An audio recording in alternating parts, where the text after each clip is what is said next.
Story 1. The Whispering Pines. The dense woods of Oregon's Cascade Mountains had always been a retreat for hikers, but few dared to camp alone, not because of wildlife, but due to a strange phenomenon. For years, campers reported the same eerie occurrence, the sound of whispering between the trees. Daniel, a seasoned hiker, didn't believe in such tales. He was a rational man, one who preferred solitude and peace, and after weeks of planning, he finally decided to embark on a solo camping trip deep into the heart of the Cascades. It was late autumn, and the air had grown colder with each passing hour. Daniel found a secluded spot to pitch his tent in a small clearing surrounded by towering pine trees. As night fell, the world outside his tent was an ink-black void, pierced only by the occasional rustling of leaves and distant hoots of owls. Around midnight, Daniel was lying in his sleeping bag, just starting to drift off when he heard it. A faint, almost imperceptible whisper. At first, he dismissed it as the wind weaving through the trees, but then he heard it again, clearer this time and undeniably human. "Come closer." The words were faint, but chilling. Sitting up, Daniel strained his ears, telling himself it must have been his imagination.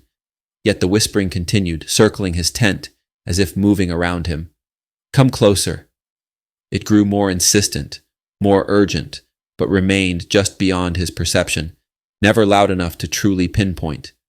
His breath quickened as he realized there were no footsteps, no rustling leaves, just the whispers.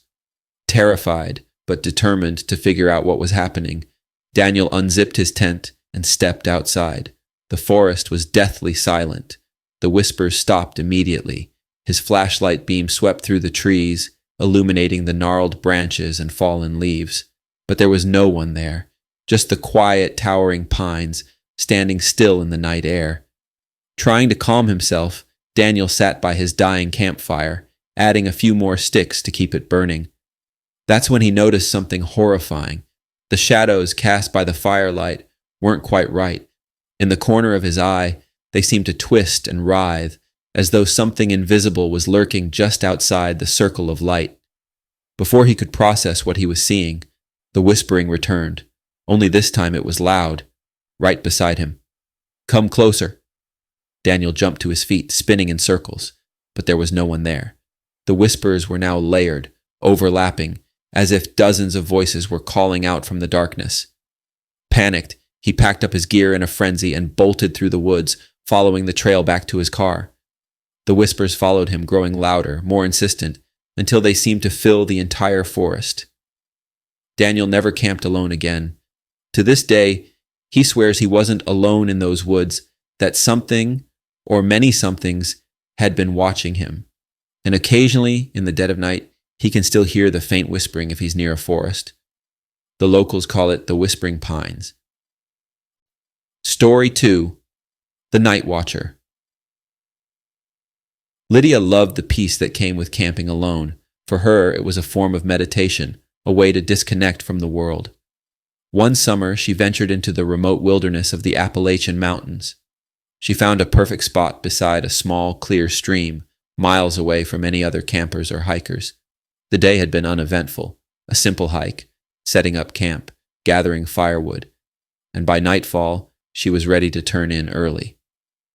As the fire crackled softly outside, Lydia climbed into her tent, zipped up her sleeping bag, and quickly drifted into a light sleep. She woke up a few hours later, her heart racing. Something had pulled her from her dreams, but she wasn't sure what.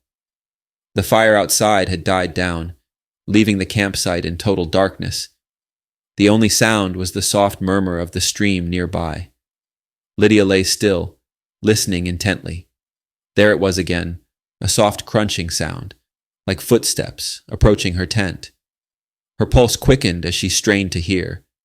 The steps were slow, deliberate, almost as if whoever, or whatever, was out there didn't want to be heard. Her tent was zipped shut, and the tiny window flap offered only a narrow view of the outside.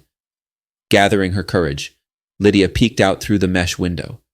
At first, she saw nothing but darkness. Then her eyes adjusted, and she saw it, a silhouette, standing motionless at the edge of the clearing, just beyond the dying embers of the fire. It was tall and thin, its body unnaturally still. Lydia's heart hammered in her chest. She tried to convince herself it was just a tree or some trick of the light, but she knew better. It was watching her. Minutes passed, though it felt like hours. The figure never moved. It just stood there, staring at her tent, silent and motionless. Lydia didn't dare make a sound, didn't dare move. She kept her eyes locked on the figure, praying it would go away. Finally, after what felt like an eternity, the figure began to move. Slowly, it turned and walked back into the forest, disappearing into the night without a sound. Lydia didn't sleep for the rest of the night. She stayed curled up in her sleeping bag, her eyes wide open, listening to every creak and rustle outside her tent. When dawn finally broke, Lydia packed up her gear and left the campsite without looking back. She never found out who or what had been watching her that night, and she never camped alone again. Story 3. The Phantom Campfire. Matt was an experienced camper who often ventured into the remote parts of Utah's desert canyons. He enjoyed the solitude and the stark beauty of the landscape, and on one particular weekend, he decided to camp in a spot he discovered a few years earlier, nestled between towering red rock formations. The night was calm, with a sky full of stars, and Matt had a small campfire going as he relaxed in his chair, sipping coffee. There wasn't another soul for miles, and the nearest town was at least an hour's drive away. As the fire crackled, he began to hear a faint sound in the distance, something that didn't belong in the quiet of the desert. It was the unmistakable sound of voices, faint but distinct. Matt sat up, straining to hear. The voices were soft, like a distant conversation, but there was something odd about them. They didn't sound normal. The cadence was wrong, the words indistinct, as though they were being carried on the wind. Curiosity got the better of him.